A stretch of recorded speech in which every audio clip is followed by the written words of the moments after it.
Aren't you a little short for a stormtrooper?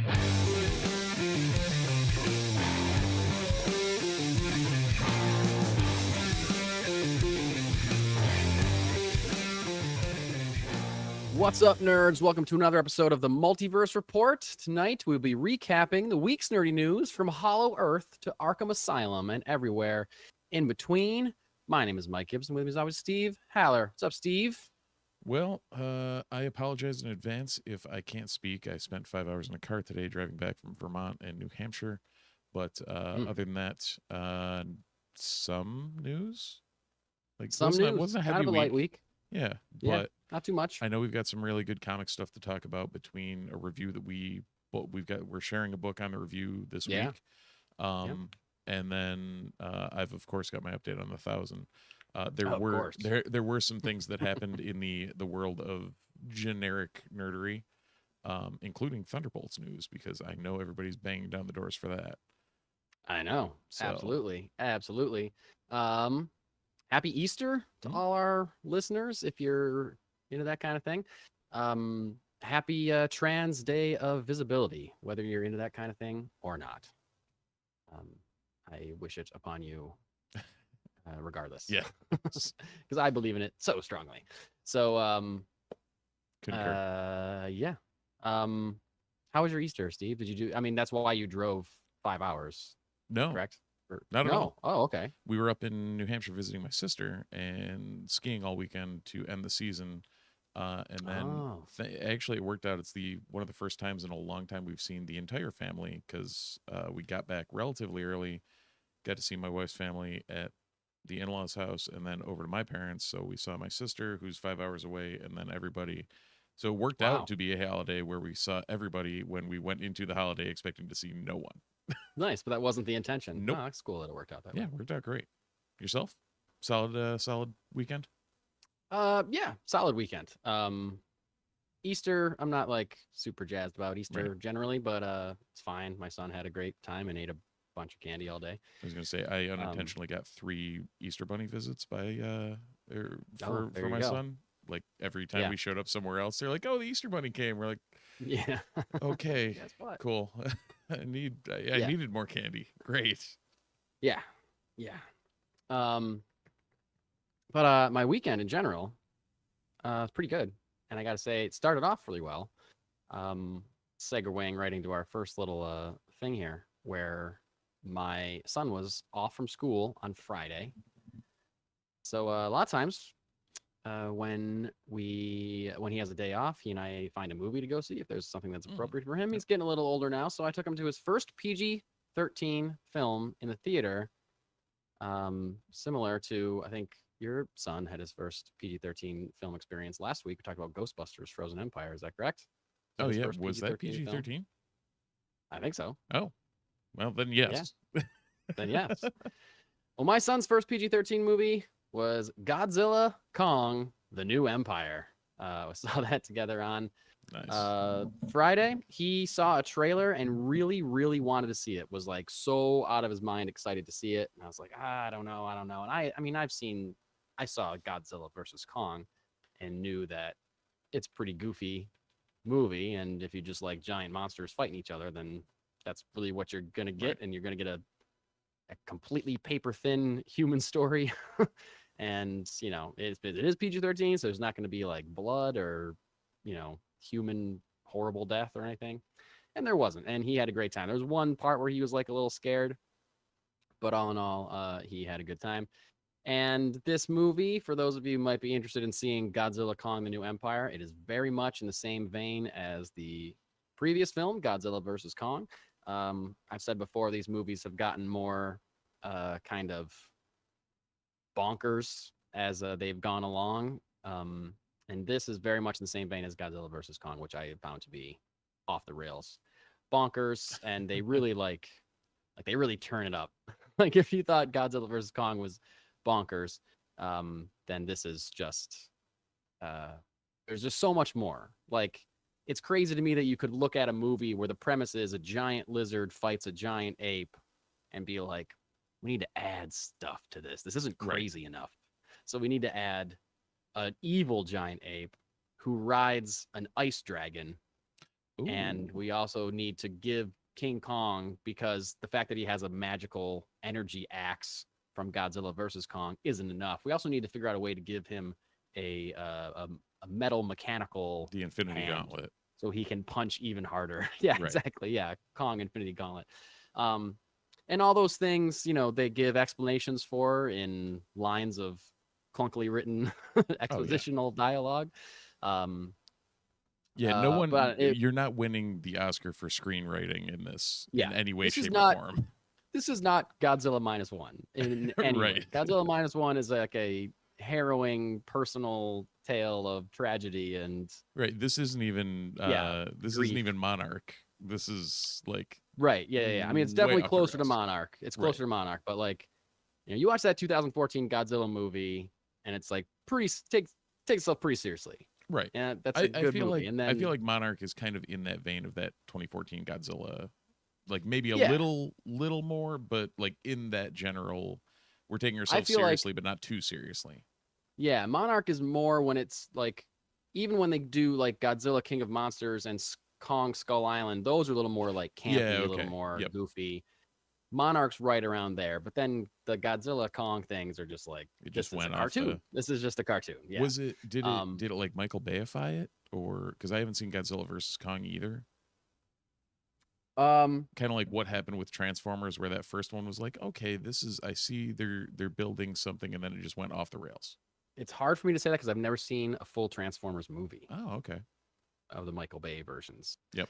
So it's hard for me to make that comparison. What I can say is that I saw somebody compared it to WrestleMania, and I agreed with that. Okay. I think because like they're doing things like Godzilla literally picks up King Kong and suplexes him off of the Great Pyramid of Giza in this movie. Like that's a thing that happens, which is The physics. insane. I loved it. I laughed and I was like, yes, awesome. Yeah. But like saying it out loud is insane. Oh yeah. That- Like the words to describe what you saw are like, what I don't know how those formed a sentence. Yeah. But that Yeah. seems like visually that would be cool as hell.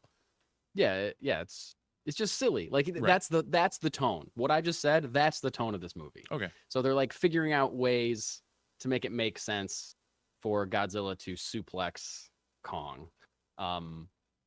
There's a lot of other Titans in this movie at all. I won't spoil it, but Okay. there's like a very popular one that shows up that everyone really likes if you're into like Godzilla movies and stuff. There's like a very popular one that makes it. I had no idea that they were in this movie. It was really cool. But yeah, it's a lot of Kong punches somebody in the face, punches the evil ape in the face and knocks a tooth out of his mouth, and the tooth goes flying like through a building and Yeah. stuff. And the ape looks at Kong, and Kong just goes, like gives him like some like eyebrow up, like, huh, what do you think of Yeah. that? Like, look, like apes don't do that to each other. Like Right. he's like using a clearly human expression. But like you said, You that's something 100% you would see in like the ring at WrestleMania. Yeah, Just exactly. That, Yes. Yeah, that over the top pop and circumstance. Yeah. Yeah. Yeah, it's like a PG-13 Saturday morning kids cartoon. Yeah. Kind of, It's And I funny. know I had a lot of fun with it. I thought it was great. It's like a fun popcorn, like this is silly, but it's still pretty awesome at the Right. same time kind of thing, So we're 2 for 2 in 2 weeks on like solid popcorn movies Yeah. for Yeah, as yeah. far as reviews. All right. Yeah. I can certainly see people seeing this movie and being like, that was stupid. And I'm like, yeah, it's Right. stupid, but like it's my kind of stupid. I guess is what I should Okay. say. My Okay. kind of stupid. Yeah, it's funny. Uh, You mentioned the kaiju, or that was like whatever one is going to show up, and in my brain, I'm like trying to rack it because we just spent 5 hours in the car with a 6-year-old, and we're playing Right. actually multiple trips while we were up there were an hour and change more. Oh, sure. Yeah, So yeah. we were playing a lot of like one of us would pick a character and then they'd have to do like 20 questions around it. Oh, cool. So it was I'm like you're talking about like, oh, it's a really important one. Then you referred to them as they, and I'm like, is that? I'm like trying to dive too deep into it Yeah, way too right. readily. But yeah, that, I did notice that is a great card game for a kid or for anyone for that Nice. matter. We had a lot of fun with that one. Speaking of character questions and kids, my son had his Easter basket today, and we also got him a couple other things that were from us, not from the Easter Bunny. And I had them like hidden behind just like pillows or whatever, and I was asking him trivia questions or like math questions to get him to like unlock them. But the last one wasn't a math question. The last question was I asked him, I said, who is Ahsoka Tano's master? He said, Anakin. I said, who is Anakin's master? I just went like up the chain, and he got all of them. I had to give him a hint on Count Dooku being Qui-Gon's master and Yoda being Qui-Gon's master or Count Dooku's master, because those things aren't like explicitly said over and over again or whatever. But I was proud of him for getting up the chain. You mean he hasn't watched Tales of the Jedi multiple times yet, Mike? He hasn't seen Tales of the Jedi at all, but he will. There you go. Yeah, we actually Ahsoka came up as one of the characters. Cool. Though my wife sent me down a completely wrong rabbit hole because she referred to her as Blue. So I'm going to. She said something about Blue Jedi, and I get it. Like, the blue on the Montreals and whatnot. Yeah. But it really sent me down. It was like Blue Jedi, female, animated, and in my brain I'm like Ayla Secura, and that's that's it. That's like the only. I'm like, this is the only answer to this, and I don't understand how you know who this character is. You do not know this, so these aren't syncing up right in any kind of way. Yep. So we eventually got there, but it took some doing. But I was glad she made the effort on the Ahsoka thing too. Yeah. Because it was like showed up in live action and in animated, which Ayla did. So That's true. literally all signs were pointing to Ayla Secura. Yeah. But yeah, was not a Twi'lek. Awesome. So nice. All right, moving into some proper news. This might actually have been dropped last week, but I somehow missed it or didn't make the rundown. But so we apologize if this is old news to you. Joker 2, Joker Folie à Deux, movie we've been talking about here and there. It's coming out this fall.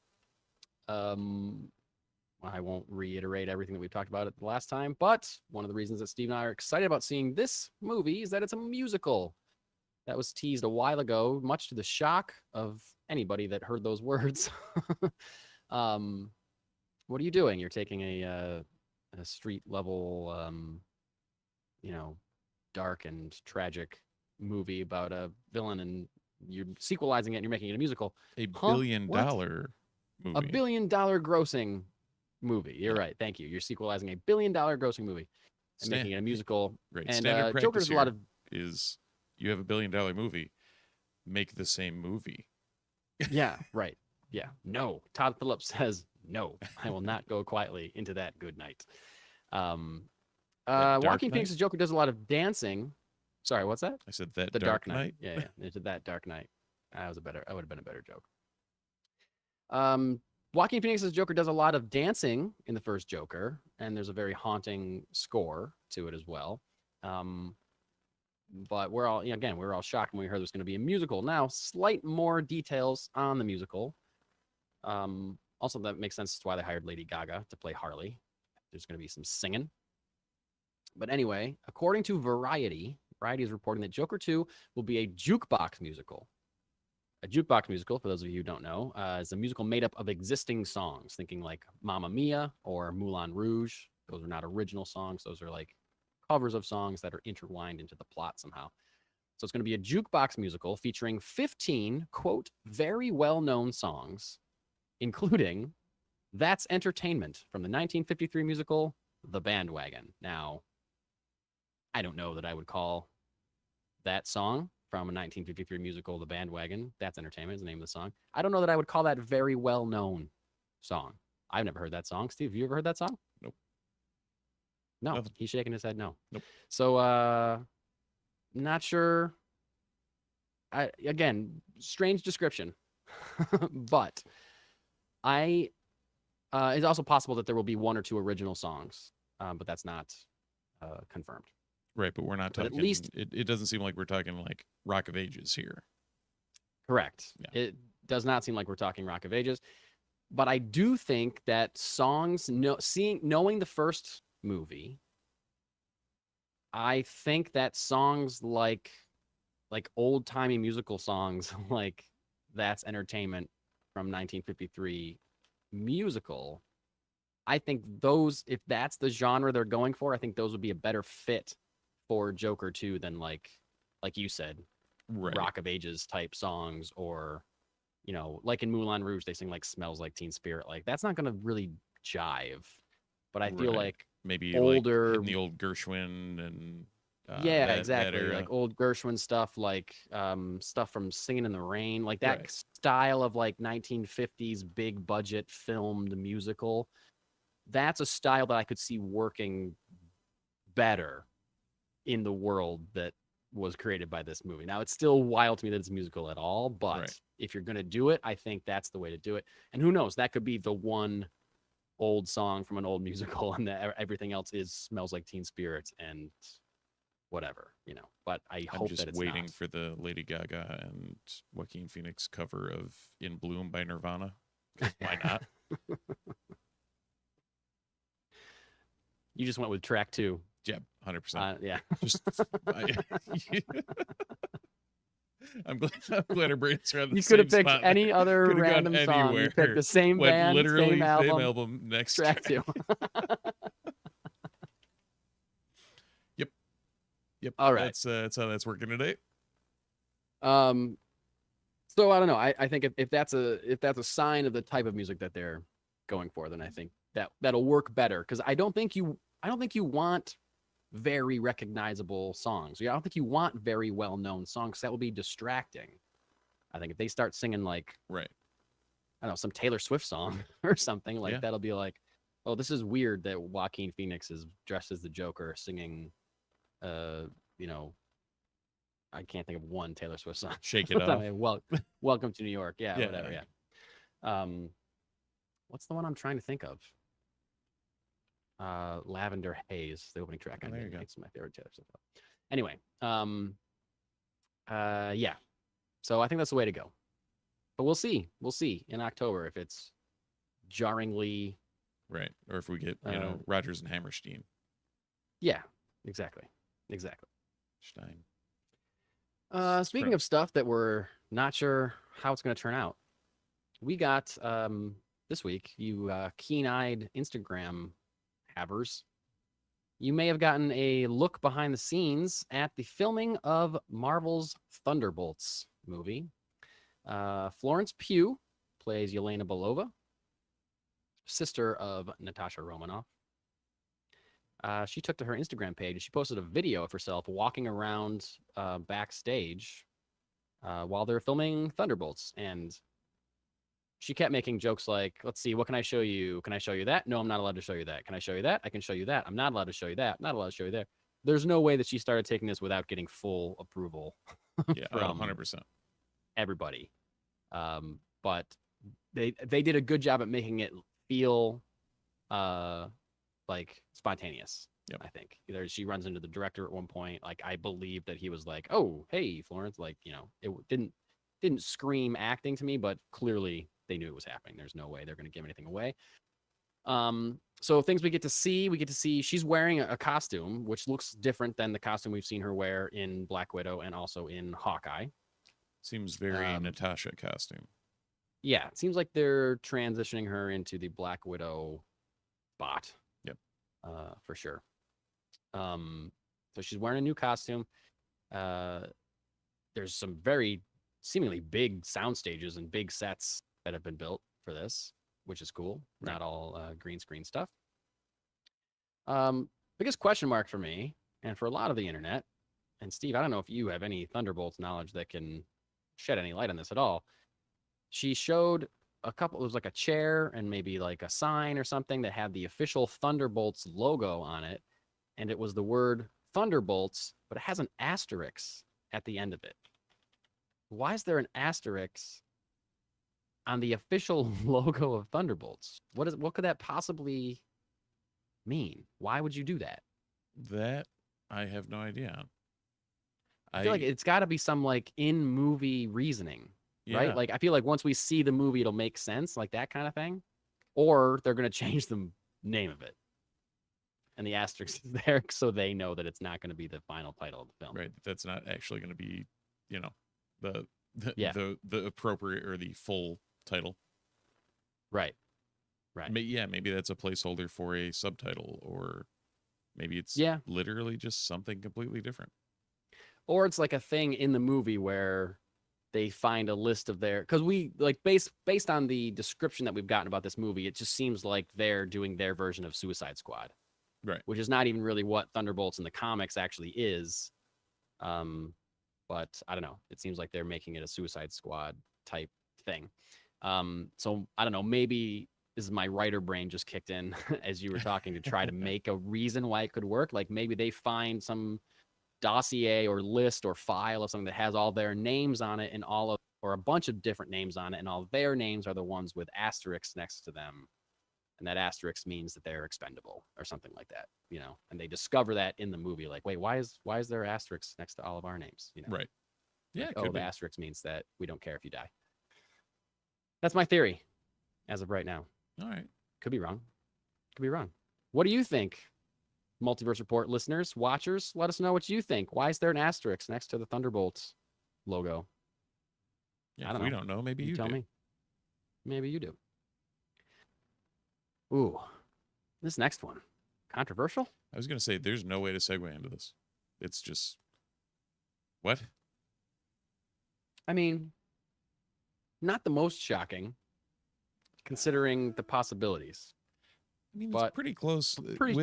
Shocking. With track record, this is a pretty close to as shocking as it gets for bringing something back from the dead.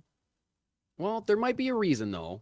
There might be precedent. There was definitely, we know there was definitely a reason that it went to the dead. Right, but there might be there might be precedent. And let's get through this story, and then you remind me why I said that. Just say why I said that. I just realized my headphones are in the wrong position here. So I got to switch my headphones around. Wildly uncomfortable. The wire going across my neck, like it's choking me. All right. Actor Finn Jones. Everyone's favorite actor. You may know him from Game of Thrones. What was he in Game of Thrones? He was like an early prince in like season 1 or 2 of Game of Thrones that got killed. Oh, okay. I think he was the prince that was. I do not remember. Yeah, he was Loras Tyrell. Loras Tyrell. Yeah. Yes. Yes, brother of Natalie Dormer's character. Yes. Thank you. He also played Iron Fist in a show called Iron Fist that was on Netflix.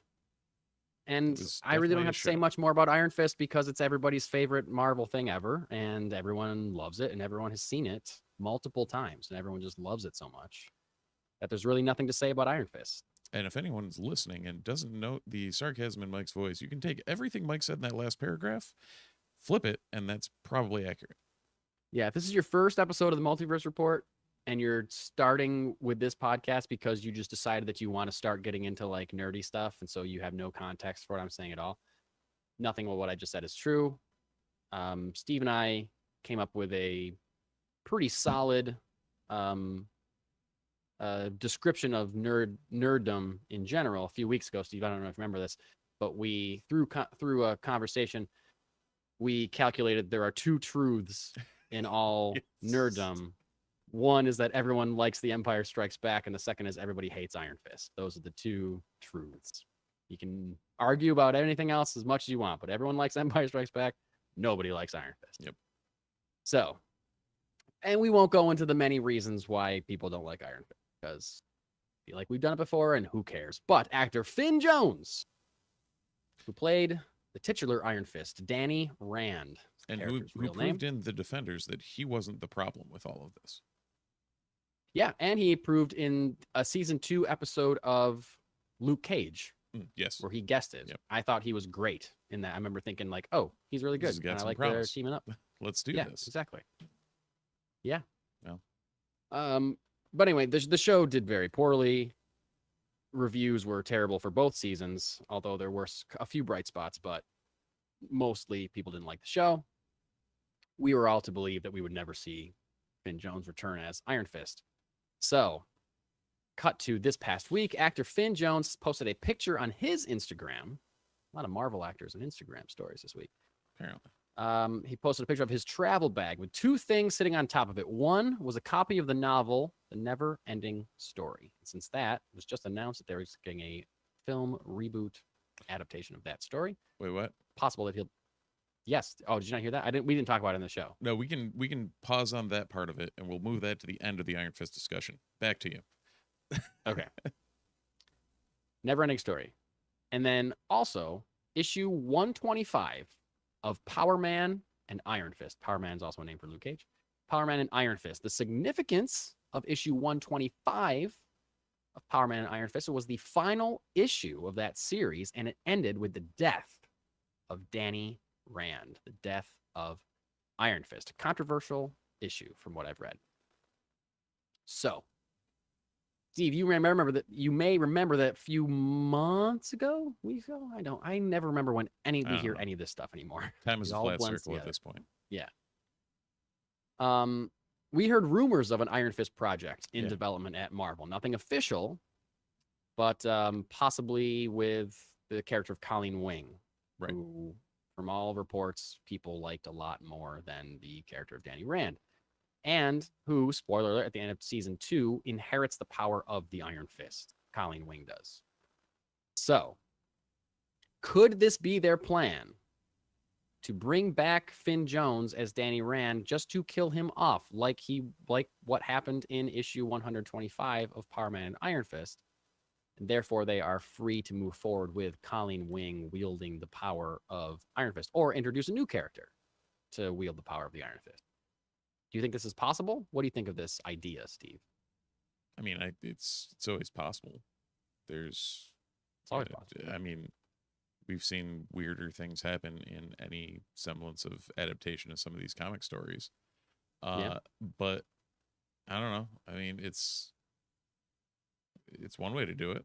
Like, do you bring him back just to kill him off, or do you bring him back and continue to flash back? And I don't know. There's a lot of different directions they could go with it. I think you are right. I think Colleen Wing was much better received. And she was the best character on that show. Yeah, I thought. Yeah, definitely written the best of any of them. But is there a reason for them to bring it back? Well, I hope they're bringing it back because they have a reason to do it. Right. I mean, but I think my brain is worried that it's like, oh well, we're bringing Daredevil back, and maybe we'll bring, like, we've heard rumors of like Luke Cage and Punisher and Kristen Ritter playing Jessica Jones again, and right, stuff like that. So it's like, are they just doing it to do it because people quote unquote like the Netflix stuff, or is there, like, again, as we've always said, is there a compelling reason to do it? And if not, don't do it. Yeah.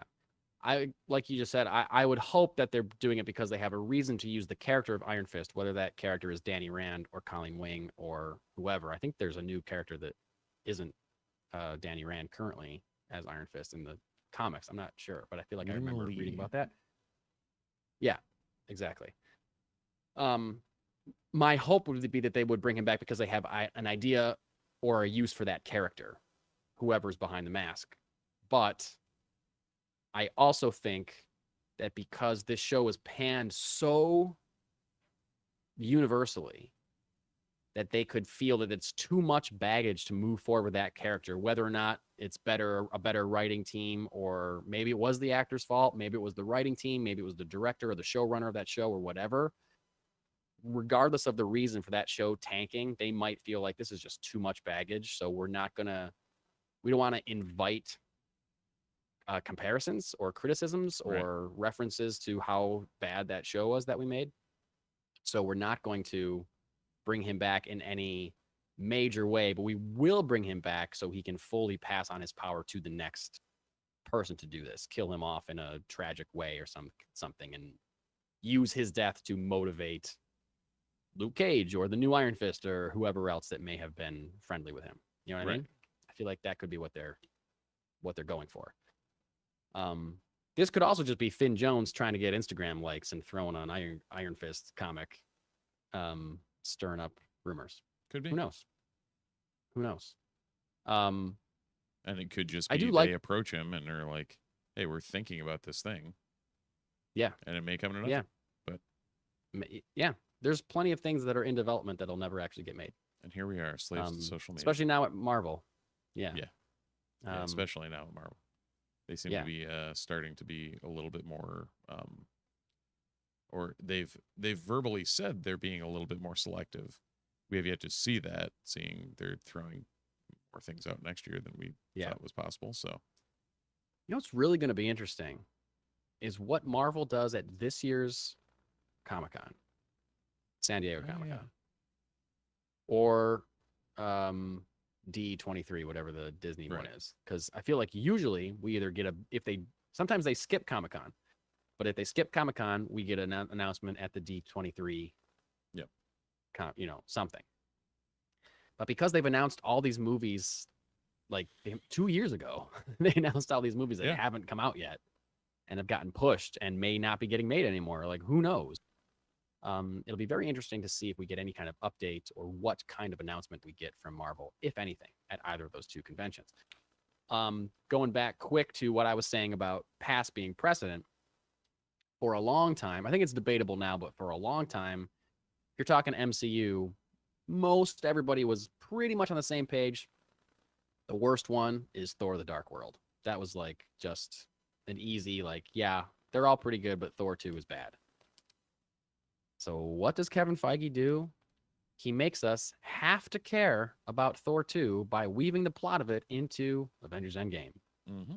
So this could be, when I say past as precedent, and I'm talking about Iron Fist, this could be a way that they have to make us care about those 2 seasons of that bad show by weaving Iron Fist or some character or some plot point or whatever into the next big thing that they are doing.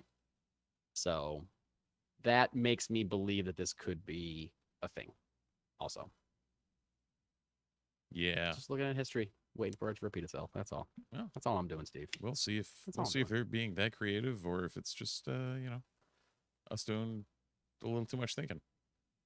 Yeah.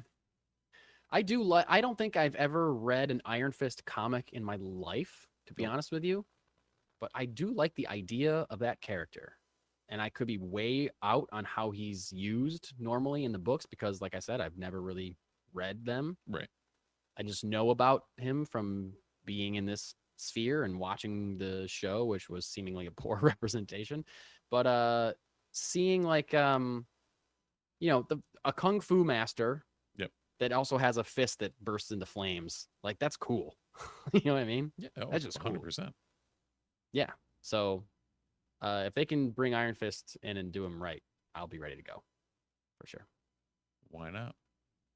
Why not? Now, with all that, Steve, that's the end of our regular film and TV news. What's the deal with this Neverending Story? They're remaking the Neverending Story? Oh, they're doing a new film adaptation of Neverending Story. That's all I know. Huh. Well, and it's possible that it will star Finn Jones. There goes some capacity. I mean, or feature Finn Jones. I feel like he's a little bit too old to be the lead on that, but yeah, I don't think he's gonna be the kid.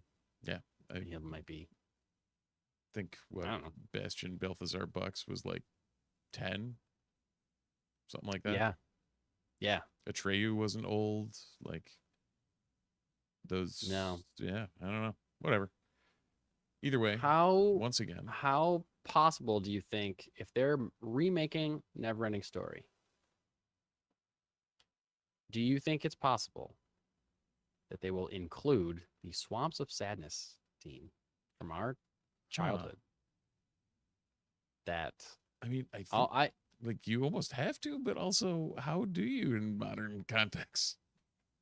Yeah, to keep it I don't know. This is a real conversation that we're having right now.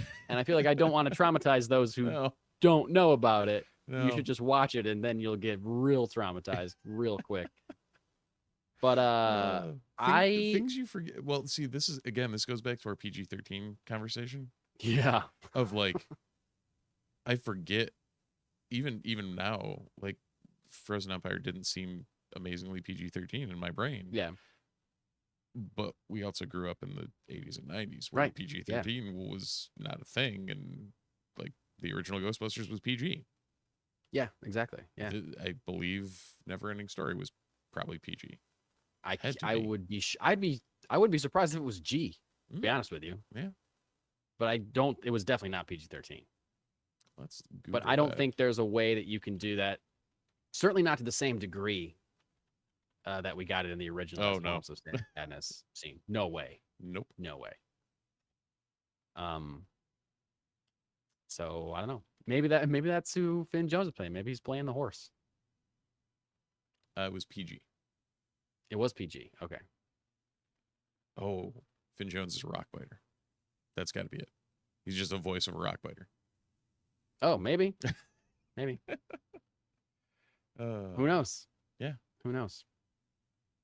Either way. Anyway, maybe we'll start talking more about Neverending Story. Yeah, now that we've digressed into Neverending Story world. Yeah.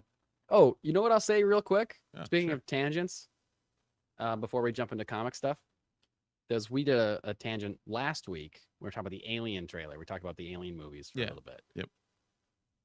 And we talked about Alien versus Aliens. Now, some people really love Aliens. I think it's better than the first one.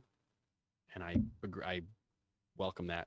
I disagree. But I was like, you know what? I should watch Aliens again because I feel like I've never been able to connect with that movie the way I connect with Alien or the way other people connect with Aliens. I was like, gonna watch it again, gonna give it another shot. I like that movie a lot, but it always seems like it's like cutting a few corners or like getting people into places, setting up situations quickly, without just like it doesn't move naturally to me. I guess that's part of my problem with it.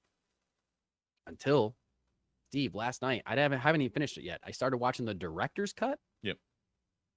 That they did like a few years later, like 1990. Yep. James Cameron released like a director's cut that's like, I guess it's longer, but it's like 2.5 hours. So it's not like the longest movie. It's not like Avatar or whatever James Cameron movies. It's short by James Cameron standards. So much better. Oh, yeah.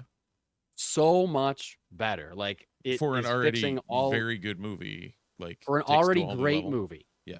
An already great movie. This is just like the pacing is, again, it stretches it out. Like it's an hour before you see any alien thing at all. But like it really like ties Ripley's story from the first one to this one and gives her a lot of more like emotional like resonance and stuff, and like her reasons for going versus her reasons for not going, and like her connection with the character of Newt is like explained a lot more that when they find that girl there. Like it's so much better. I can't tell you how much more I'm liking it. And it's a movie I already liked, but now I'm just like, oh, I totally see how people could like this more than the original Alien. Right. Now that I'm watching this director's cut. So good. Good. So just a shout out. Now on my list of things to watch. Yeah, and I also got this like great, like relatively new Blu-ray collection of the first 4. So like it just looks really good. And I think the last time I saw it, I watched some like grainy. I don't know, just a less like a more grainy, less fresh copy or whatever. So like it just looks really, really good. Yeah. Also. You're talking to the person who has his son now latched onto, because it's all over everywhere, the original X-Men the animated series. So that's right. Yeah, you mentioned that last going time. From X-Men 97 back to that. I'm like, X-Men 97, I'm like, oh, this looks just like the old one. And then I put on the old one, I'm like, that does not look just like the old one. No, it does not. While we're tangenting though, episode 3 of X-Men 97. Yes. Hot damn. Hot damn. Again, also not a PG show, even though it is. Wow. What a thing. What a thing that episode was. That covered. How many comics is that storyline? Boom. Like so many. Like from Maddie showing up or from Maddie through the end? Because those are two different things. Like, I mean, we got a complete version of it's Inferno. Isn't that the storyline is Inferno, right? Yeah. But like, and they shortcutted the whole, like there was probably maybe 15, 20 episodes where Maddie was in and out, and like Madeline Pryor was a thing. Right. It wasn't just randomly everybody thought it was Jean. It was legit like Madeline Pryor was a character. Yes. And then the whole Inferno Goblin Queen arc. Goblin Queen. Yeah, exactly. Yeah. Man.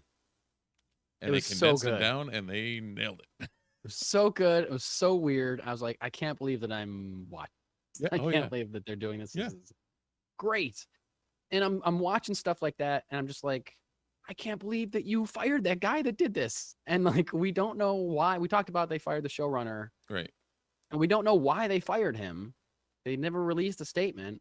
But like, you should maybe get him back to make sure he oversees season 2. I know he wrote season 2, but like, if there was not something egregious that was going, like, yeah, if there was not a very good reason for it, which, hey, I there know. may be, but Bodemayo he's doing work right now. Yeah.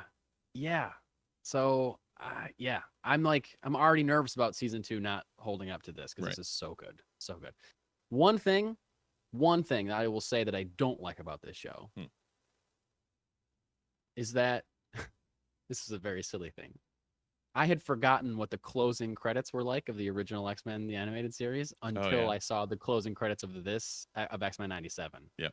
Where the characters like spinning around. Yeah, they're just spinning with their like CRT TV with the credits rolling on it. Yeah. Yeah. But in X-Men 97, the character spinning around is just a regular animated version. But in the original, it was some like early computer 3D model. Yep. I want a shitty early computer 3D model of that character like spinning around instead of an animated character. Yeah, like that's what I want. It bothers me every now. I was like, you couldn't just give me some shitty 3D thing? Like, that's all I want. It's the most nitpicky, minuscule complaint of that show ever. Hey, if that's the only complaint we've got, then we're doing great. Yeah. Also, my Wednesdays have turned into that and a Bad Batch. Bad Batch, yeah. And both of them are like full steam cooking with gas right now. 100% agree. 100% agree. Like, I've gone from someone that was like not even really excited about X-Men 97 to being like, give me the next episode now. This is great. This is the X-Men that I loved when I was a kid. Yeah. This is it. This is the X-Men. Yep. I don't want any other kind of X-Men. I want this. Yep. If you can't give me a live action version of this, I don't want it. Don't make it. Don't make it. Right. This is what it is. It's 100% like, it makes me a superhero soap opera. Like, that's exactly all it's ever been. Yeah. Yep.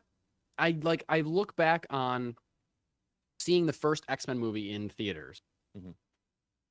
And back then, when like no one was making superhero movies, that was before Spider-Man. Like, no one was making superhero movies. So I was just excited that they made an X-Men movie. Right. And I'm just like, whoa, there's Cyclops and there's a thing coming out of his face and there's Wolverine's got his claw. Like, this is really, but like the excitement of seeing a superhero movie, a live action X-Men movie, really got me over the fact that they changed so much, or like the tone was so different. The outfits were so different. Like some of the characterizations weren't like the same. But I was like, I don't care about any of that. This is a live action X-Men movie and they're taking it seriously and I'm in. And same with X2 and same with all of them, whatever you like them or not. Like, none of those movies really feel like the X-Men to me. They don't just feel the same as that X-Men that was our childhood. Yes. Yeah. And then you get movie like execs in place that are like, it'd be ridiculous for anyone that's a real life human to wear anything that's like blue and yellow. Why would somebody do right? Oh, never mind. Here I am. But yeah, like that was the thing. I guess maybe like, because what was the timing on that original X-Men movie? That was 99 or something. So you're right on the heels of the last maybe 2000, but the last thing and the last critical reception that came out, you're looking at probably Schumacher Batman and Robin. Yeah, like, so Batman and Robin maybe killed that was the not only Batman movies but killed superhero movies for a long time. But like Batman and Robin like really tanked any interest in superhero movies for a few years until X-Men. Yeah. But that may have been the impetus for the decision of go dark and gritty with it, or like 100%, change the tone 100%. from the camp of the 90s cartoon and general 90s comics. I mean, that you can't do Strife in a serious movie. You can't do Goblin Queen in a serious movie. Like, yeah, but I want them to. Oh, now 100%. I want them to. 100% want them to. I hope that the success of this show makes Kevin Feige make whatever live action thing they're working on more like this, and I feel like there's two ways. It'd be like, okay, well, everyone likes X-Men 97, so our live action movie is going to be different. It's going to be a different tone. Right. Or everyone likes X-Men 97, so we're going to make a live action version of X-Men 97. I hope it's that. Right. Like, I know that there could be issues with that too, but I don't care. Like, I don't care. That's what I want. Fair enough. Well, fair enough. Who was one of those characters in X-Men 97 that just about everybody liked? Maybe Canadian, small, runty. Oh, okay. You're narrowing it down. Wolverine, I think, is Canadian and small. Yeah. Do we know who created him? Last I checked, it was Len Wein. Yep. Len Wein and John Romita Sr., I believe. Yep. Yeah, that's kind of been common knowledge for many, many years at this point, and that Herb Trimpe was the first person to draw him in Hulk 180. Yep. And apparently that's now changed. So there's reports out that in the Wolverine and Deadpool credits that not only are Ween, Trimpe, and Romita credited with the creation of everybody's favorite surly Canadian, also Roy Thomas, the former editor-in-chief of Marvel Comics, is being credited as one of the 4 creators of Wolverine. So interesting. Editor-in-chief seems a little above creative decisions and above creator roles, and it doesn't seem like Lee, during all his years as editor-in-chief, wasn't getting credits left and right for creation. He was back in the day, but you don't see him grabbing like later credits when he was moving up, and it seems very disingenuous to the those who actually created it. Right, because he started claiming credit for it when? In 2017? I think you had said that you had saw something about 2017. He had started kind of saying that he was part of the team. Right, and that happens to be the same year that Len Wein died. Yeah. Is that correct? Yep. So he John died Romita September. Sr. Passed last year. Yep. And now all of a sudden this guy's getting credited in a big budget film featuring the character. Yeah. So that definitely spurred some backlash on the interwebs because, well, what doesn't? Yeah, what doesn't? But we did see a report from CBR.com on a couple of people that have spoken out, including Bobby Chase, who was a writer back at Marvel in the 80s. She was very outspoken about it on Facebook, stating that recently my friend and Len Wein's widow, Christine Vallada, got a call from Marvel exec David Bogart informing her that in the upcoming Wolverine and Deadpool movie, Roy Thomas will be credited as a co-creator with Len, John Romita, and David said it's a done deal. I mean, if this starts happening more and more, what does this do to these legacies? Like these long-standing, like, what does that do to Len's legacy? What does that do to Romita's legacy if, on top of their input, somebody who may have had some minor change to the first issue or something, gets credit for co-creating? It just doesn't seem. It seems disingenuous. I agree. It just seems the fact that he didn't start claiming credit till 2017, which is so many decades after Wolverine had been around, and just happens to be after the primary creator died. Like, that seems really suspicious. Yeah, I think. Yeah, it's not great. And other, I mean, there's other artists that are speaking out on social media as well, including for whatever your thoughts on his work, Rob Liefeld, co-creator of both Deadpool and Cable, came out and said, he was immediately distraught and terribly upset, simmering ever since. Received hundreds of requests to weigh in on the matter, and I will. It's coming. I just need time to settle. Like, again, similar situation. Co-creator of two, actually in this movie, two very important characters to the movie. Mark Waid also came out and said, a rule in comics, staff editors don't get to claim a co-creator credit. on characters their writers and artists create for them.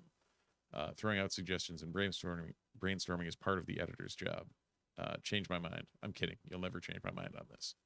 Like that is those are very strong and pointed words from Mark Waid's been around the block and about as respected in the industry as you can come. It's also strange though that if he has been making this claim since 2017, where was the outrage then? Was there outrage then and we just missed it, or is it just because he's getting credited in the movie? I think might be because of the reach. Like, there's a difference between him going around and saying something versus literally like being on a screen that a bunch of people who aren't in the know and don't understand the industry or any of that are seeing. So I don't know. It's a really weird situation. If it makes anybody feel any better, we've also heard countless times that Marvel doesn't pay the comic book creators really anything at all when it comes to adapting their works into films. So so I guess he's not getting a ton of money off this or anything. I guess it'll be do you see like the estate of Len Wein and the estate of Ramita being credited as EPs or whatever, like finding some way to credit them. So I don't know. Well, I'm sure there's more to come on this, and as we said at the Comic-Con, nerds never have comments on things and opinions. No. I'm sure this will be radio silent from here on out. We'll never hear something else on this. Never, ever again. Something we will hear about is a comic book that both Steve and I read this week. This is true. Steve and I were both given the same book to review from our sponsors, Funky Town Comics, in the village of, not the village, I always say the village, in just the town of Camillus. Book called Batman Dark Age by Mark Russell is the writer. Michael Allred is the artist. Laura Allred in colors. Dave Sharp is the letterer. Batman Dark Age is a in-world sequel to the series Superman Space Age. It came out a year ago, 2 years ago. Yeah. It was a 3-part series that I really liked. It was really great. It was placing the origin of Superman as well as the Justice League in like a historical context, in like the history of America, putting Superman in and tying him to the history of the country at the same time in the creation of Justice League. So and that was an Eisner nominated series. Yep. Yeah. Very, very good. And this is the same creative team. Same creative team behind that, Batman Dark Age. Now, first off, I will say that this book does not do the same level of tying in to like historically that the Superman Space Age book did. Tying Superman to like things like the space race, Cold War, stuff like that. His dad fighting in Vietnam, things like that was really cool. I like that a lot. There's also a thing in that book about Bruce Wayne and in an arms race with Lex Luthor to try to get government contracts to make tanks and stuff, whether it is going to be LexCorp or is it going to be Wayne Enterprises that makes like military gear and stuff like that. Whether Lucius Fox has a job or not, basically. Yeah, so it certainly involves Batman quite a bit.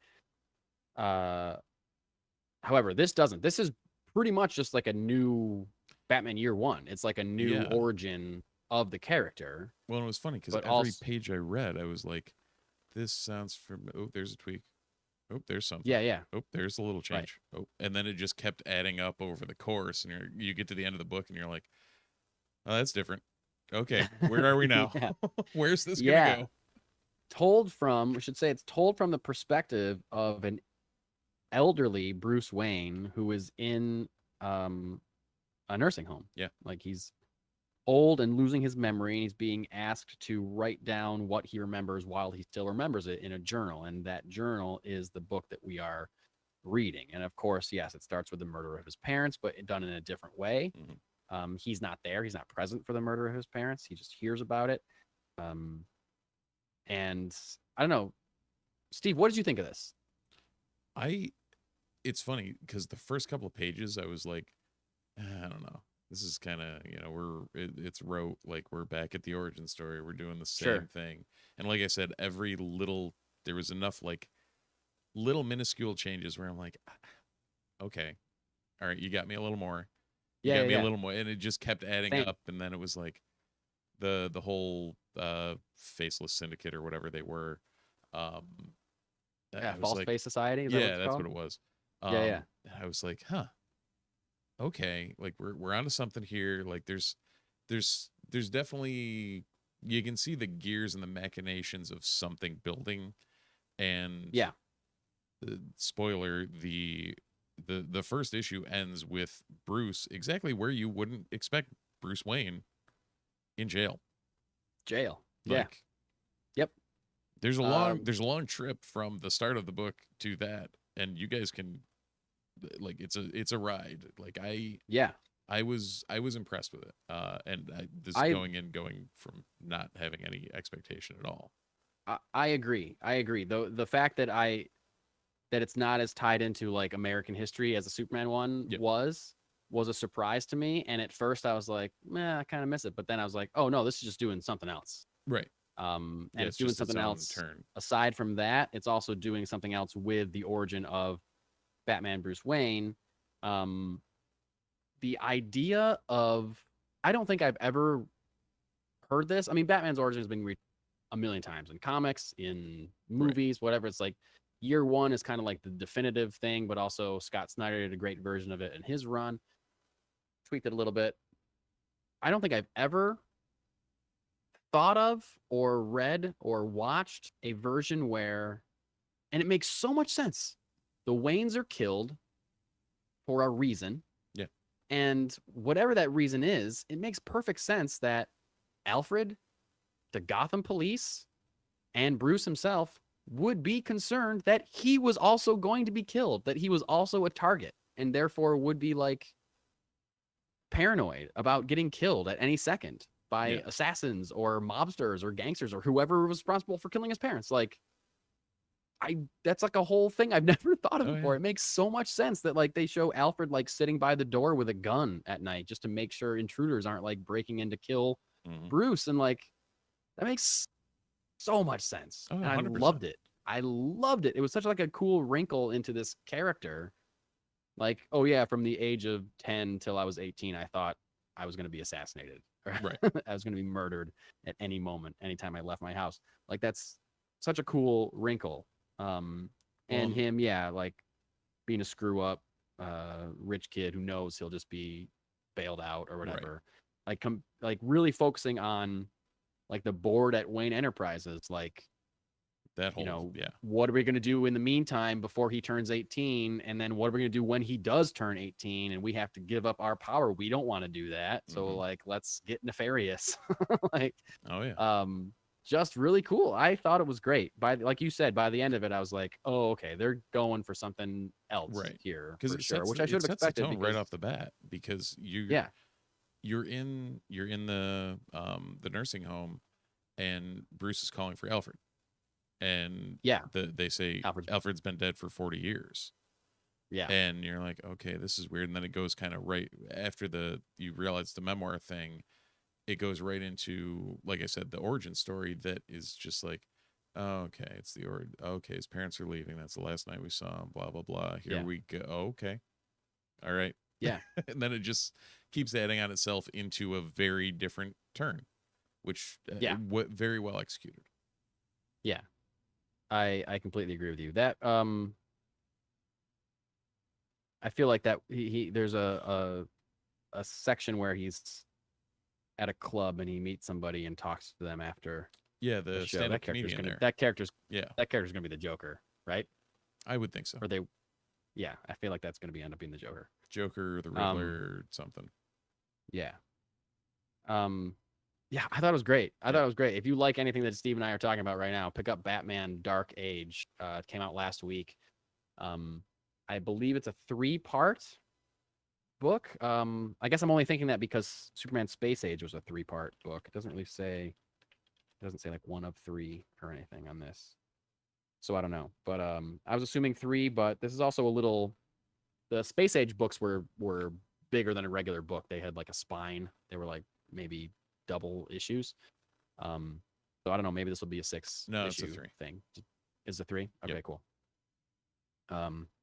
Yeah, big fan of Batman Dark Age. Check it out. Yeah, and that came out last week. Also, you can get it at your local comic store, or if you're in the Syracuse area, at Funky Town Comics and Vinyl, the sponsors of this That's right. podcast, purveyors of all fine things, vinyl and toy and comic, and now Pokemon. I saw a post from Jesse today that he was. Yeah, they're gearing up their Pokemon collection, right? Yep. So that's it's the next evolution of Funky Town Comics and Vinyl. I think they're going to stick with that as the name instead of adding everything on, though. That would be yeah, really I think, yeah. Funky Town Funky Comics, Town and Vinyl and toys and and Pokemon. Pokemon. And, yeah, we're just going to add something every time. Posters and They do have a lot of awesome posters. It's They hard do. for me not to buy a poster every time I go in there now. Thankfully I don't have any place to put them. See, I have 1 or 2 spots in this very basement that I'm in that kind of need something. So I'm like always on the lookout for like a good poster. See, we'll my nerdery is contained to just this office. And what you can see on the screen, basically just double that on the other side, and that's all I got. So there's only so much. You're in a confined space. Right. The guitar's on that wall, there's a TV here, and the books are on the back wall, and that's everything I got. All you got. So well, if it's a really like tasteful poster, you could talk your wife into putting it in the living room. No. No. It'd have to be very tasteful, and I don't even know what that would be. Very tasteful and very subtle. It'd have to be very subtle. It'd have to be like a map or something, like a map of Middle Earth. Thought of that. Without like I actually thought of that for the bar room. It would be perfect in your bar room. Yeah. It'd be perfect. Let's get that going. Might need to make that happen. Yeah, I think you should. You got to get like it should be like one of those, actually those maps that are like carved out of wood. Oh, that'd be good. Yeah. Be perfect. Yeah, that'd fit great. All right. This is you our read 1,000 interior comics decorating corner. Yeah, thank you. HGTV corner of the Multiverse Report.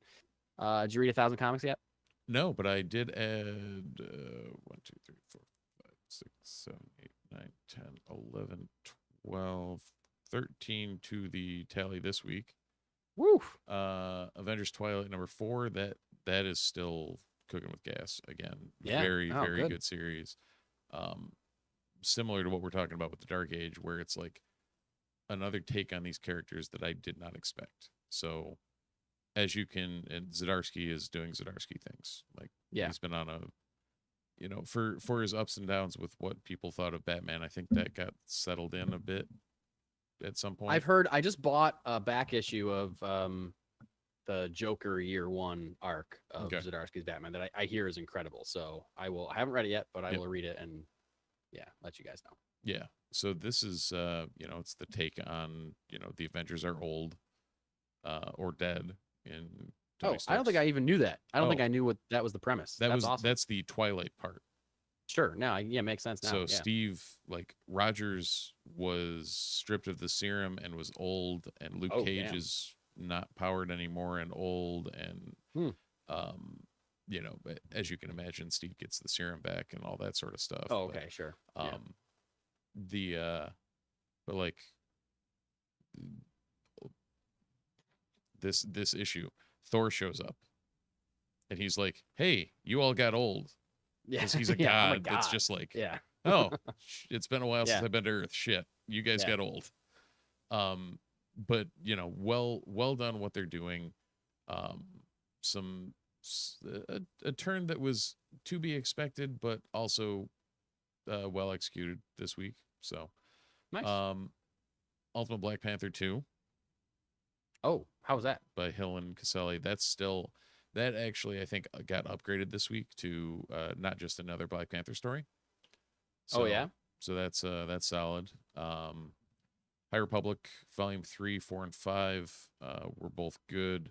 Void Rivals #7, which is part of the Energon universe there, Yep. So Void Rival 7, Cobra Commander 3, Transformers 6, caught up on Duke 3 and 4, X-Men 97 #1, which is like the perfect tie-in comic. Oh, nice. To the series. Dark Age, of course, and then #2 of Wolverine Med or Porn Nights. So, awesome. So what number are you at now? Currently at 227. Woo, you're getting there. Yeah, I think I'm still behind pace, but whatever. Yeah, and end of Q1. Today's the end of Q1. Oh, okay. So yeah, I'm well behind pace. Yeah. Wait, no, Q1. Okay, so I'm only like 25 behind pace. I can deal with that. Yeah, you can get there. I was thinking like 330. I'm like, oh shit. Oh yeah, no. Yeah. At that point, I would have just canned it. But yeah, I can catch that up. Yeah. Yeah, you got this. You got this. Anything good from your end? Honestly, it was. I think Batman Dark Age is the only book that I read this week. I might have chipped away a little bit. I'm still reading Superman. All-Star Superman. I could not think of the name of it. Superman Grant Morrison. Yeah. Chipping away. Nice. But I really, there's so many things that I'm in the middle of. Right. Read in a long time. I gotta just buckle down and finish some stuff. Some of the stuff that I will be finishing is coming out this week that I'm excited about. Let's talk this week at your local comic book store. Alien, Black, White, and Blood, #3. Been loving that series. Antarctica, #10. Avengers, #12. Batman, #146. Batman Scooby-Doo Mysteries, #4. Birds of Prey, #8. Blue Beetle, #8. Captain America, #8. Crave, #5. A lot of 8s I just read in a row. Crazy. Yeah. Deadpool, #1. Doctor Strange, #14. The Fog, #2. Grimm, #16. Gunslinger Spawn, #30. King Kong, The Great War, #5. Kneel Before Zod, #4. Love Everlasting, #14. Poison Ivy, #21. Red Sonja, Empire of the Damned, #1. Sensational She Hulk, #7. Shazam, #10. Spider-Man, Shadow of the Green Goblin, #1. Don't know what that is, but sounds cool. Mm-hmm. Star Wars, #45. Superman 78, The Metal Curtain, #6. Venom, #32. Vengeance of the Moon Knight, #4. Void Rivals, #8. And X-Men 33. From this list, I am pulling Birds of Prey and Poison Ivy. I will also be picking up Alien, Black, White, and Blood, #3, because I've loved the first two so much. And possible Batman Scooby-Doo Mysteries for my son. We haven't gotten the last few issues of that, so be grabbing that as well. And I don't know, Red Sonja, Empire of the Damned is a cool title. Yeah. So I might pick that up, or I might just buy the third volume of the Gail Simone Red Sonja and buy it. There you go. And read that. I'm into more of it. Yeah, I think it's definitely going to be one of those weeks for me where it's like X-Men and Void Rivals are getting pulled, I'm sure, but beyond that, it's like let's walk in and see what things look like. Yeah. Every once in a while, there's still a cover that's like, yeah, I'll give that a shot. Yeah, exactly. Although for the #1s, I mean, you've got Red Sonja and Deadpool, and both of those are potential eye catchers. So we'll see. For sure. I'm also interested to see what Shadow of the Green Goblin is. So that's a cool. Yeah. Title. I'm curious sure what that ties into. Or J.M. DeMatteis. Okay. Is writing it, I guess. That works. So I don't know what it is. Miniseries seems like, but. I know that there's a lot of Spider-Man fans that are sick of Goblin stories, but I'm not one of them. To me, Green Goblin is like the arch enemy, and yeah, if I've been reading Spider-Man comics all this time, maybe I'd be sick of Goblins too. But to me, I'm still excited by it. So yeah, who knows? I mean, DeMatteis did well. He did Craven's Last Hunt, but he also did the Clone Saga. So there's that. Yeah. But an accomplished Spider-Man writer, very much. Regardless, and I think what you Justice League. Stories. Is that right? Did he do a Justice League thing? Justice League Infinity, it looks like. Oh, cool. And some 2011 He's done a lot of stuff. Justice League. Yeah. Cool. We got Dr. one shot. What's that? Dr. Fate. Oh, I love Dr. Fate. We got one shot for this week. And that's moving into. Can't think of the tagline. Where no man Isn't has there gone like before? a thing? Or Yeah, Space: The Final Frontier. Any of those is what I was thinking of. I couldn't think of anything, any Star Trek related thing at all. I think I was going for veering into where no man has gone before is what I was trying to say. Star Trek 4 gets a new writer, a guy named Steve Yockey, who was a writer on Max series The Flight Attendant, Supernatural, and also is the showrunner on the upcoming Dead Boy Detectives Netflix series, spinoff of The Sandman. He's going to write a new script for Paramount's long in development Star Trek sequel. Variety is reporting that this would be the fourth and final film in the quote-unquote Kelvin timeline, which started with J.J. Abrams' 2009 Star Trek reboot. So this movie has been in, I don't know, are we comfortable calling it development hell at this point? Star Trek 4? So. I think it's been floating around long enough. When you announce a Star Trek 4 and none of the cast know that it's even happening, and then 2 years later it still hasn't come out, I think you can call that development.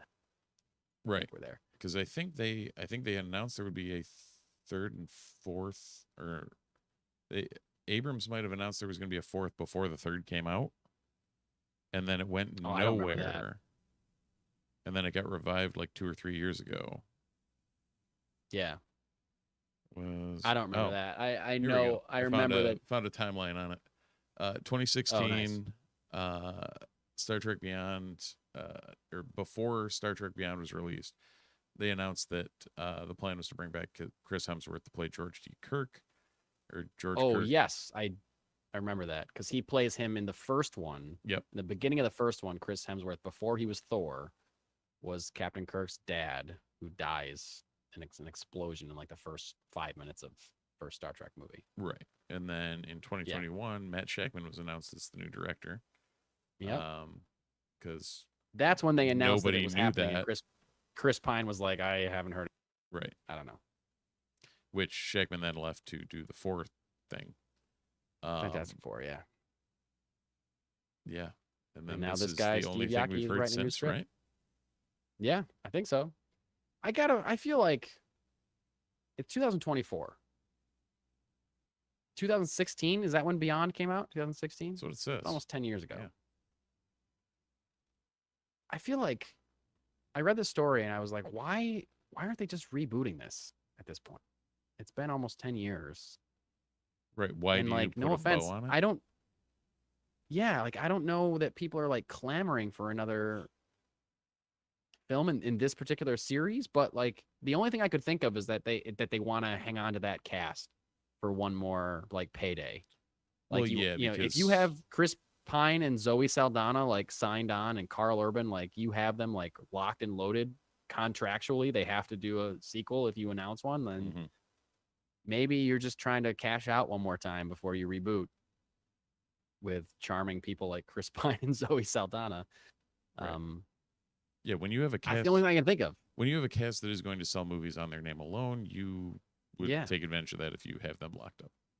When you have an actor that's been in 2 of the highest grossing movies of all time, Zoe Saldana, I was going to say, in Avatar and Avengers, like, you want to put her in stuff. If you have her on you got her on a contract, so why not? That's the only thing I can think of. Like, and I mean, I haven't seen Beyond. I've heard it's really good, but I liked the first one so much that I'd see another one. I should watch Beyond, and then I should see this one. If they make it, I would see it for sure. But you got to think at some point you just want to cut your losses and make just a reboot. You know? Yeah, I also never realized that Saldana was in 1, 2, and 3 of the highest grossing films of all time. Wait, what's the third? The sequel to Avatar. Oh, of course. Yeah. That's right. Because when I was saying she's in the top 2, part of my brain was like, no, she's in 3. Say 3. Say 3. And I was like, I don't think she's in 3. I'm just going to say 2 because I know that's for sure. But yeah, of course, the 2 Avatar movies. Well, and then on number Avengers 6 as well, because Infinity War. Oh, wow. Yeah. Yeah. So she's probably the key. They probably want to keep Zoe Saldana. They're like, she's the key. She's the key. Star Trek 4 is going to be the 4th highest grossing movie of all time if we keep Zoe Saldana in there. It is. It's crazy to think, like, looking at it. What? Wait, what? Huh. Things I didn't realize. Highest grossing films: Avatar, Endgame, Way of Water, Titanic at number 4, still hanging on there. Fucking Cameron, man. Force Awakens. Dude's just got it. Force Awakens. Yeah. Wow, okay. Is the next at the worldwide box office with 2.068 billion. Infinity War, No Way Home. Wow. No Way Home. Yeah. And that's at People love that 1.92. movie. So Avatar is like almost 3. Endgame is 2.7. Way of Water is 2.3. So that, there's a distinct drop off in between each of those tiers. No Way Home is the first one under 2 billion. And then from there it drops down to Jurassic World at 1.6. And then the 2019 Lion King. I know, man. Is that crazy? And then the original Avengers. So crazy. And then Furious 7 at number 11, which at its peak was number 4. It's a weird world, man. Then Top Gun Maverick, and then Frozen 2. I believe Top Gun Maverick. Top Gun Maverick was in theaters for a long time, and was. it was killing it that whole time. But then Frozen Top 2, Gun Maverick Barbie. is credited as saving theaters. Yeah, it kind of did. Post-pandemic. It really is. Huh. Steven Spielberg himself credited Tom Cruise in Top Gun Maverick for saving cinema. And then this year it was Barbie and Mario Brothers were 14 and 16 with Age of Ultron between them. Wow, they're in the top 20. Yeah. 2 movies that came out this year in the top 20. Wow, good for them. Yep. The rest of the top 20 is Black Panther, Deathly Hallows Part 2, Last Jedi, and Jurassic World Fallen Kingdom. Apparently people really like their Jurassic World movies. Ugh. Sorry. Fallen Kingdom's bad. Fallen Kingdom's not a good movie. I have not seen it. It's not good. It's not good. I think half of it's okay, and then half of it is. I don't know. It's funny. None of it I liked as much as I liked Jurassic World, which I didn't even really like that much. So I don't know what that tells you. It was enough for me to not watch the third one that came out last year or whenever it came out. That's crazy, though. Do you think Star Trek 4 is going to be one of the highest grossing movies of all time if they ever make it? Well, seeing neither of the other two were in the top 50, probably not. No. I feel like the other reason is that to hang on to this timeline, one, your cast is contracted and they're very good, bankable stars. The other reason is if you announce you're rebooting it, then you have to deal with the public being like, another reboot. I'm supposed to buy a third person as Captain Kirk. Was hard enough for me to believe Chris Pine as Captain Kirk. Right. There's a lot of that. And not but in if the you same give them like a continuity. send off, sorry, say that again. Without changing the actor in the same continuity too, like you said, Exactly. with the reboot, it kind of changes. You have to, it's a new continuity, it's a new actor, it's more confusing stuff. And if there wasn't a huge gap between Garfield and Tom for Spider-Man, you'd be in the same boat there. But at the same time, I think we kind of were. There were definitely people that were like, another Spider-Man, right? And at the same time with Star Trek, you've got so many things going on in other media for Trek folks on the TV side, where you're still seeing Trek stuff. Yeah. That, all right, if we bring this back, is it just more overload or what? And you know what? I think that's the other reason too, is they want to do a movie because they know that like Trek is hot right now. Like they have so much stuff that they're scoring with on Paramount Plus that they were like, we need a movie. Mm-hmm. And it's either start from scratch with a new cast and a new story, or this is the most recent movie cast that we have. Let's like get something going with what we have instead of completely starting with nothing. Like, are we going to make new characters and think that we're going to make any money in the box office? I don't know. Maybe you would. Maybe that's like, maybe when they do the inevitable film reboot, it's just like, nope, new captain, new ship, new everything. We're not doing another Kirk. We're not doing another Picard or whatever. This is like new. Everything's new. That's probably the best way that they could do it. to attract a new Yeah, I would audience. say Really. so. Yeah, but they probably want to squeeze some money out of the name of James Tiberius Kirk and Spock and all those characters before they say goodbye to them for a while. Trivia segment for you That's my guess. that I know you have no clue the answer to. Okay, hit me. 2020, the year of our pandemic. Yes. Ours and everybody else's. Yes. Since movie theaters didn't effectively exist, Yeah. the highest grossing movie of that year grossed $507 million. Do you have any idea what it was? The highest grossing movie of 2020. Yes. $507 million. Mm-hmm. The highest grossing movie of 2020. There's two movies that I have in mind. So Sonic the Hedgehog 2. So the original Sonic the Hedgehog did come out in 2020. However, that was $319 million. Oh, the first one. Oh, okay. I thought it was the second one. Yeah. So going from the bottom of the top 10, Shockwave 2, sure. I don't know what that was. A Little Red Flower, no idea. Zhang Zia, it was a 2020 animated Chinese film. The Doolittle with Robert Downey Jr. in it. Robert Downey Jr. Oh, I forgot that existed even. Sonic the Hedgehog was number 6. Tenet was number 5. Oh, yeah, that's right, because Christopher Nolan did not want to delay Tenet. Right. Not want to put it on streaming. Bad Boys for Life was number 4. Wow, 4. And then My People, My Homeland, the 800 were 3 and 2. Don't know either of those. Looks like they're both Chinese. Yep. My People, My Homeland is a Chinese anthology comedy, and the 800 is a Chinese historical war drama. And the number was number 1 Birds of Prey? No, number 1 was Demon Slayer Kimetsu no Yaiba, which is a 2020 Japanese animated dark fantasy action film, grossing $507 million worldwide. Wow. Oh, yeah. No way that I would have done that at all. Nope. Did not expect that in any way, shape, or form. I didn't expect I could literally only think of. Sorry. I was going to say I didn't expect any movie to gross $507 million, let alone an animated movie. No, that total was higher than I expected anything. But the only two movies I could think of that came out during 2020 was Sonic the Hedgehog. I misspoke and said Sonic the Hedgehog 2 and Birds of Prey. Those were the only two movies I could think that came out that year. I remember Birds of Prey was the last movie I saw in theaters before the world shut down. And then, yeah, we were on our own.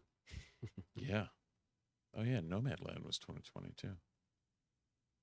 Oh, was it really? Yeah. That movie was good. That was a good movie. Wow. Chadwick Boseman for Ma Rainey's Black Bottom. That was 2020. That was great. He was so good in that movie. Didn't win the Oscar, though. Everyone thought he was going to win the Oscar. He won the Golden Globe, Critics' Choice, SAG. That was the year they changed the order of the award announcements at the Oscars because everyone was so sure that Chadwick Boseman was going to win that they were like, well, let's put Best Actor at the end so we can end with this like tearful and incredible, right? Tribute to Chadwick Boseman. But then Anthony Hopkins won, and it was just like yep, fizzled out, and he wasn't even there. He wasn't even at the ceremony because of a worldwide pandemic. Right. So he wasn't even there to accept and didn't even send a video or anything.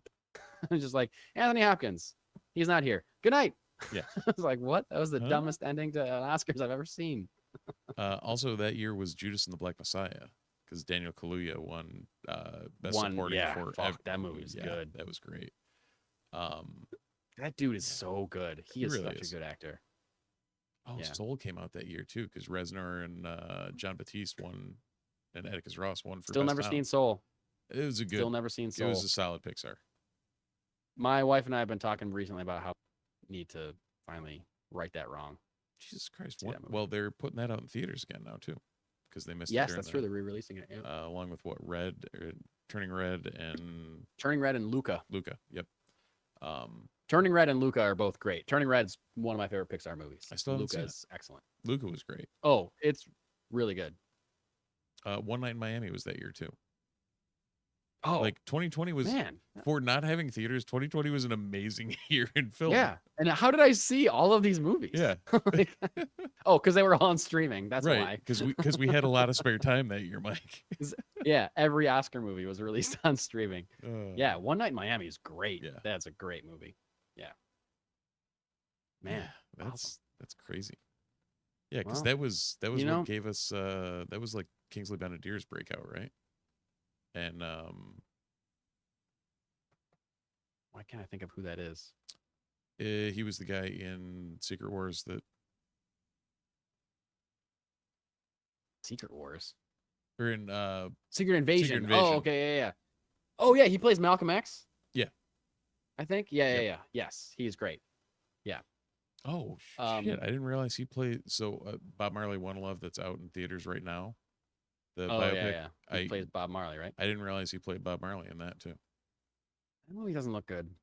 The movie doesn't look looks- good, but it's funny because I'm intrigued by like his life and his biography. I would love, but that movie is Yeah. definitely a watch it on streaming and see how it goes. Yeah, the trailer No. didn't do it any favors, I don't think. Oh, I didn't realize. I don't think I saw enough Peaky Blinders to know he was in that too. Oh, yeah, me neither. Hmm. Do you think 2 years from now we'll be talking about Star Trek 4 being nominated for Best Picture?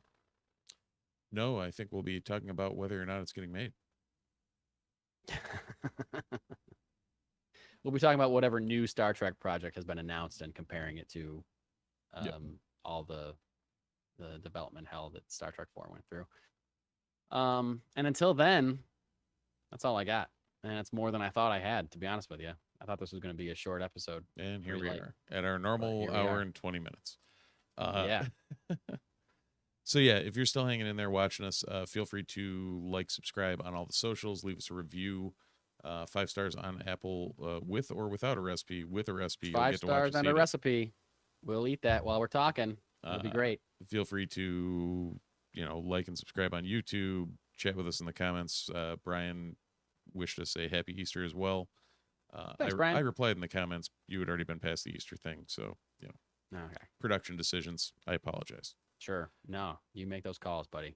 So, but yeah, other than that, check us out, and all the socials should be the Multiverse Report. Beyond that, I don't know if we have any appearances that we're touting yet. Are we Maybe officially not on yet. for anything I yet? did send a payment in today, but haven't gotten a confirmation. So we'll talk about that maybe next week. Sounds like a plan. And until then, thanks for watching. Thanks for listening. And we'll see you in the multiverse.